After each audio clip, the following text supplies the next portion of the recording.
그냥 딴 여자 찾아보세요. 그냥 니한테 진짜 반한 거 아니야? 나랑 연애합시다. 결혼을 전제로. 에? 나 할 겁니다. 결혼.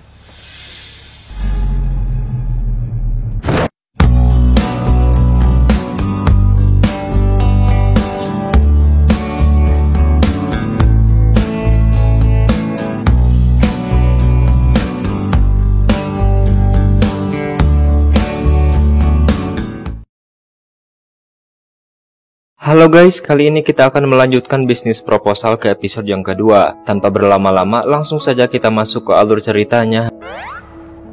Setelah kabur dari Minwoo dan masuk ke dalam mobil Kang Tae-moo, Hari berpura-pura mau bilang jika ia benar-benar tidak mau menikahi Kang Tae-moo. Ia mengatakan tidak suka dengan semua yang ada pada diri Kang Tae-moo, termasuk wajah Kang Tae-moo mirip seperti burung yang ada di zaman purba bernama burung Archaeopteryx. 나 할 겁니다. 결혼. Lalu ia pun lari dari mobil itu. 시조새? Kang Tae-moo sendiri penasaran seperti apa burung Archaeopteryx itu sehingga Sung-hun membantunya mencari lalu memperlihatkan gambarnya yang menurut Sung-hun burung itu memang mirip dengan wajah Kang Tae-moo. 그냥 니한테 진짜 반한 거 아니야? Malam itu Hari dan Yongsu minum bersama. Yongsu bercerita jika ia jatuh cinta dengan seorang pria dan pria itu sering lewat di jalan tersebut. Maka dari itu ia mengajak Hari minum di tempat itu. 내 스타일이었거든? Namun karena asik bercanda, Yongsu tak menyadari jika Sung-hun baru saja lewat. Kemudian mereka pulang ke rumah Hari dalam keadaan mabuk sehingga dimarahi oleh ibunya Hari. 사랑해요, 엄마. 사랑해요, 어머니. Di pagi harinya Tae-moo mendapat pesan dari Yongsu. Yongsu mengatakan kalau ia ingin segera bertemu dengan Kang Tae-moo sehingga Tae-moo merasa percaya diri kalau Yongsu tergila-gila kepadanya. Padahal ini adalah rencana Hari dan Yongsu karena Yongsu ingin mengatakan yang sejujurnya kepada Tae-moo bahwa ia sudah menyewa orang lain untuk datang ke kencan buta tempo hari. 아버지에 대한 반항심으로 차버리기엔 그렇게 째려보시니까 진짜 시조새다는 거. 시조새 좀 그만해. Ketika menuju ke kantornya, Hari tak sengaja kembali berpapasan dengan Kang Tae-moo. Karena panik dan buru-buru ingin menghindarinya, ia malah terpeleset lalu tak sengaja melemparkan sandalnya yang ternyata mengenai wajah Kang Tae-moo hingga hidungnya berdarah. Merasa tidak terima, Kang Tae-moo pun mengejar Hari. Namun aksi kejar-kejaran berakhir di sebuah lift dan Hari pun tertangkap. Hari mengatakan ia kabur karena ia sangat takut sudah membuat hidung bosnya sendiri mimisan dan ia meminta maaf. Saat itu, Kang Tae-moo melihat keringat menetes dari wajah Hari karena sudah berlari cukup jauh tanpa memakai alas kaki. Melihatnya seperti itu, ia menjadi kasihan. 아이디어가 꽤 괜찮았어서 기억합니다. Terlebih Tae-moo juga tahu kalau pegawai yang ia kejar adalah Shin Hari yang pernah mengajukan proposal yang menarik. Sehingga Kang Tae-moo memuji kinerja Shin Hari meskipun tingkah pegawainya itu sangat aneh. 하는 짓은 이상한데 일하는 건 마음에 드네. Malam harinya ketika Yongsu ingin bertemu dengan Kang Tae-moo, tak sengaja mobilnya tergores oleh mobil Kang Tae-moo. Awalnya ia mau marah, namun setelah melihat Sung-hun keluar dari mobil, senyum sumringah langsung keluar dari wajahnya. 그때 그 편의점 앞에서 Ia lalu memberikan kartu namanya kepada Cha Sung-hun. Ketika membaca namanya, Sung-hun langsung sadar kalau nama yang tertera di kartu nama itu adalah Jin Yongsu. Tapi anehnya, wajah Yongsu berbeda dengan wanita yang ditemui oleh Kang Tae-moo tempo hari. 당신이 강태무. Akhirnya kesalahpahaman itu bisa dijelaskan oleh Yongsu. Namun Kang Tae-moo merasa tidak terima karena Yongsu dan temannya sudah membuang-buang waktunya sehingga ia meminta Yongsu yang palsu untuk segera menemuinya dan meminta maaf. Sementara Sung-hun tampak sangat kecewa setelah ia tahu kalau wanita yang ia lihat di minimarket tempo hari ternyata adalah Yongsu yang sudah dijadwalkan kencan buta dengan Kang Tae-moo. Untuk menghilangkan rasa stresnya, Kang Tae-moo membersihkan rumah Sung-hun. Selain itu, ia juga memasak makanan untuk kemudian disantap bersama. Meskipun terlihat aneh, tapi itulah cara Tae-moo menghilangkan stres karena di masa stresnya, ia tetap ingin produktif dan tak mau membuang waktu percuma. 조만간 다 제가 아파주겠어. 그렇게 화낼 일은 아닌 것 같은. 느끼? 시조새?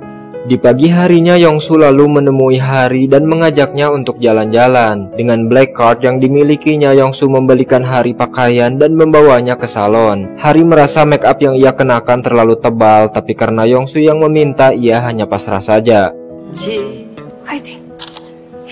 Mereka berdua pun duduk di sebuah restoran dan Yongsu mengatakan yang sejujurnya bahwa Kang Taemu ingin menemuinya supaya Hari meminta maaf. Hari mau protes kepada Yongsu, tapi mau bagaimana lagi? Kalaupun Yongsu jujur sejak awal, pasti Hari tak akan mau menemui Taemu. Karena merasa panik melihat Kang Taemu datang, Shin Hari tak sengaja menjatuhkan kupon ayam goreng yang sayangnya yang memungutnya malah Kang Taemu. 다시 만나네요. 가짜 진영사 씨. Hari mengatakan kalau itu adalah dari restoran kecil milik ayah dan ibunya. Di situ ia pun berterus terang kalau ia dibayar oleh Yongsu sebanyak 800.000 won atau setara dengan 10 juta rupiah. Ia menjelaskan seperti apa situasinya, tapi Kang Taemu tidak mau terima. Menurut Kang Taemu, berpura-pura menjadi orang lain merupakan sebuah penipuan. 저도 갑자기 급하게 돈이 필요한데. Hari meminta maaf dan akan mengganti kerugian yang Taemu dapatkan. Meskipun bukan uang ataupun barang berharga, tapi Hari berjanji akan membantu sekuat kemampuannya. 아직도 화가 안 풀리셨어요? 시조새를 닮았습니까? Ia pun menarik kembali perkataannya kalau Kang Taemu seperti burung di zaman purba dan berterus terang kalau kata itu hanya terlintas saja di pikirannya tanpa maksud melukai Taemu. Namun ia masih belum berani jujur siapa namanya dan mengatakan kalau nama aslinya adalah Shin Geum-hee.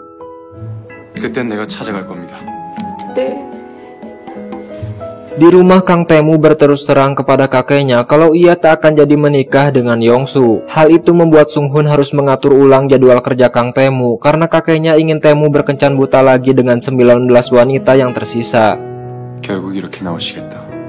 Berbagai wanita yang bertemu dengannya ternyata tak ada yang membuatnya tertarik. Intinya, semua wanita kaya itu terlihat kaku dan hanya menonjolkan kelebihan mereka saja untuk mendapatkan ketampanan Kang Taemu. Tak ada yang lebih menarik dari Yongsu palsu. Dia tidak membosankan dan selalu memberikan kejutan tak terduga dari setiap tingkah lakunya. 11 wanita sudah didatangi namun belum juga didapatkan seorang pun yang pas. Kakeknya meminta Kang Taemu untuk menemui 9 kandidat yang tersisa, di mana salah satu dari mereka ada yang tinggal di Jepang dan di Swiss. Karena sudah terbayang betapa lelahnya jika harus menemui semua wanita itu, Taemu pun mengatakan kepada kakeknya kalau ia sudah memiliki wanita pilihannya sendiri dan ingin segera menikahinya. Mendengar hal itu, kakek sangat senang dan ingin supaya Kang Taemu segera mengatur jadwal pertemuan dengan wanita itu. 어떻게 수습하시려고요? Di lain waktu, Sunghun bertanya-tanya mengapa Taemu berbohong kepada kakeknya, padahal sebenarnya ia sama sekali tak memiliki kekasih. Taemu mengatakan kalau ia akan meminta pertanggungjawaban dari orang yang sudah menyebabkan kekacauan ini, yang tak lain adalah Shin Hari. 신금이 쉴새가 어딘데요? Taemu pun langsung menghubungi Hari dan mereka bertemu. Taemu ingin supaya Shin Hari menjadi kekasihnya dan berpura-pura akan menikah di hadapan kakeknya Kang Taemu. 나랑 연애합시다. 결혼을 전제로. Hari langsung menolak keinginan itu karena ia sudah tak mau terlibat dalam kebohongan apapun lagi. Taemu berterus terang kalau ia tak bisa menemukan wanita manapun yang pintar akting seperti Shin Hari. Selain itu, Hari sudah berjanji akan membantu sekuat kemampuannya. Tak hanya itu, Taemu juga akan membayar 2 kali lipat dari yang diberikan oleh Yongsu kepada Hari setiap kali ia bertemu dengan kakeknya nanti, sehingga Hari ternganga mendengar tawaran tersebut. 그것도 할아버지 만날 때마다요. Hari mengingat bagaimana kerasnya kehidupannya dulu, bekerja siang malam banting tulang untuk melunasi hutang-hutang orang tuanya sampai akhirnya diterima di perusahaan Kang Taemu dan gajinya terbilang cukup, bahkan bisa memberikan tambahan modal untuk restoran kecil keluarganya. Sementara sekarang ada tawaran banyak uang hanya dengan pekerjaan yang sangat mudah. 결정했습니까? Namun meski demikian, Hari masih ingin mempertimbangkan jawabannya meskipun bayarannya cukup besar. 그거 빈말이었습니까? 본인 힘으로 도울 수 있는 일이 있다면 돕겠다면서요. Belum puas dengan jawaban Shin Hari, Taemu mendatangi Hari lagi di rumahnya. Hari sangat kaget karena Taemu tiba-tiba ada di depan rumahnya tanpa mengabarinya terlebih dahulu. Ia pun langsung merias wajah supaya Taemu tidak mengenalinya. Taemu memberikan surat kontrak dan profilnya supaya Hari bisa menghafalnya sebelum bertemu dengan kakeknya. Hari pun menegaskan kalau ia tak akan mengambil pekerjaan itu. Meski dalam hatinya sangat ingin, namun masalahnya Taemu adalah bos di perusahaannya dan ia takut suatu hari nanti ketahuan kalau ia adalah Shin Hari, bukan Shin Geum-hee. 나 몰라라 내빼겠다는 거야? 정말로 못할 만한 사정이 있어서 그래요. Episode ditutup oleh kedatangan adiknya Shin Hari yang tak terduga. Karena takut dipergoki olehnya, Shin Hari mendorong Kang Taemu sampai mereka berdua jatuh dan terjadilah.